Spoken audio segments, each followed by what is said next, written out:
I didn't say anything for a while.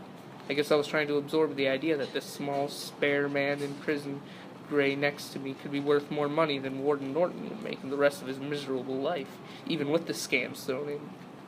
When you said you could get a lawyer, you sure weren't kidding, I said at last. For that kind of dough, you could have hired Clarence Doro or whoever's passing for him these days. Why didn't you, Andy? Christ! You could have been out of here like a rocket. He smiled. It was the same smile that had been on his face when he told me he and his wife had their whole lives ahead of them. No, he said. A good lawyer would have sprung the Williams kid from Cashman whether he wanted to go or not. I thought I was getting carried away now.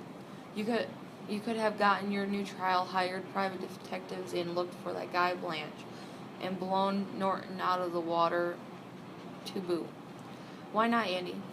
Because I outsmarted myself. If I ever tried to put my hands on Peter Stevens' money from inside here, I'd lose every cent of it. My friend Jim could have arranged it, but Jim's dead. You see the problem? I saw it. For all the good that money could do, Andy, it might as well have really belonged to another person. In a way, it did, and if the stuff it was investigated and suddenly turned bad. All Andy could do would be to watch the plunge to trace it all day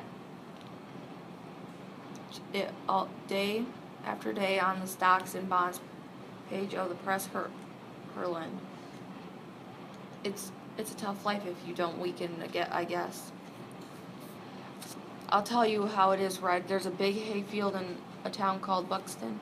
You know where Buxton is at, don't you? I said I did. It lies right next to the door of Scarborough? Last. Scarborough? That's right, and at the north end of the particular hayfield there's a rock wall right out of the Robert Frost poem. And somewhere along the base of that rock wall is a rock that has no business in a May hayfield. It's a piece of volcanic glass. And until 1947 it was a paperweight on my office desk. My friend Jim put it in that wall. There's a key underneath it. The key opens the safe deposit box in the Portland branch of Costco Bank. I guess you're in the pack of trouble, I said. When your friend Jim died, the IRS must have opened all of his safe deposit boxes, along with the executor of his will, of course. And he smiled and tapped the side of his head. Not bad. And tapped the side of my head. Not bad. There's more up there than marshmallows, I guess, but we took care of the possibility that Jim might die. While I was in the slam, the box is in Peter Stevens' name, and once a year, the firm lawyers that served Jim executors send a check to the Costco to cover the rental of the Stevens box. Peter Stevens is inside that box, just waiting to get out. His birth certificate, his social security card, and his driver's license. The license is 6 years out of date because Jim died 6 years ago, true, but it is still perfectly renewable for $5 a fee. His stock certificate are there, the tax-free municipals, and about 18 bearer bonds in the amount of $10,000 each. I whistled. Peter Stevens is locked in the safe deposit box at the Costco Bank in Portland, and Andy Dufresne is locked in the safe deposit box at Shawshank, he said. Tit for tat, and the key that unlocks the box and the money and the new life is under a hunk of black glass in a Buxton hayfield. Told you this much, so I'll tell you something else. Red for the last 20 years, give or take. I have been watching the papers with more than usual interest for news of any construction projects in Buxton.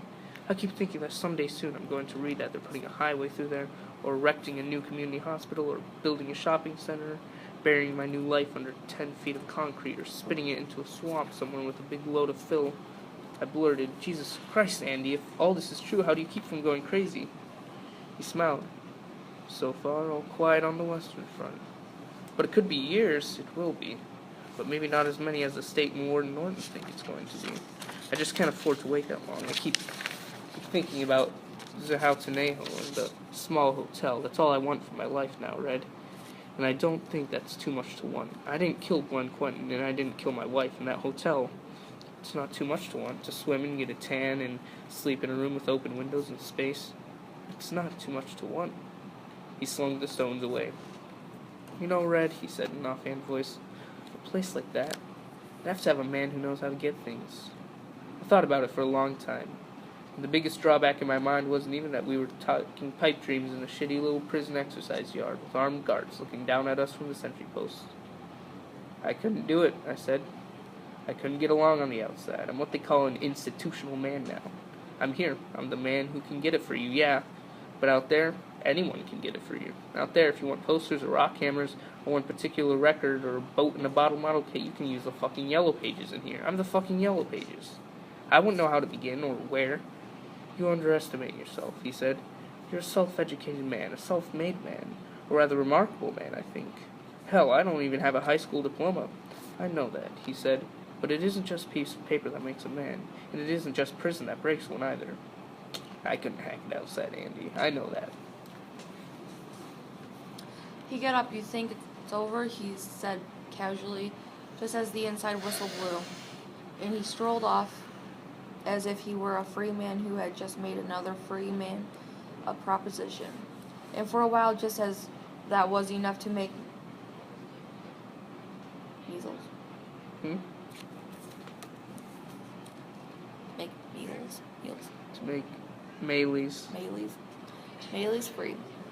And he could do that. He could make me forget for the time that we were both lifers at the mercy of hard-ass parole board in the Islam singing warden. Psalm. Who liked Andy Dufresne right where he was. After all, Andy was a lapdog who could do tax returns. What a wonderful animal! But by that night in my cell, I felt like a prisoner again. The whole idea seemed absurd. In that mental image of blue water and white peaches seemed more cruel than foolish. It dragged at my brain like a fish hook. I just couldn't wear that invisible coat the way Andy did. I fell asleep that night and dreamed of great glassy black stones in the middle of a hayfield, a stone shaped like a giant blacksmith's anvil. I was trying to rock the stone up so I could get the key that was underneath. It wouldn't bulge. It was just too damn big. And in the background, but getting closer, I could hear the bay of the bloodhounds.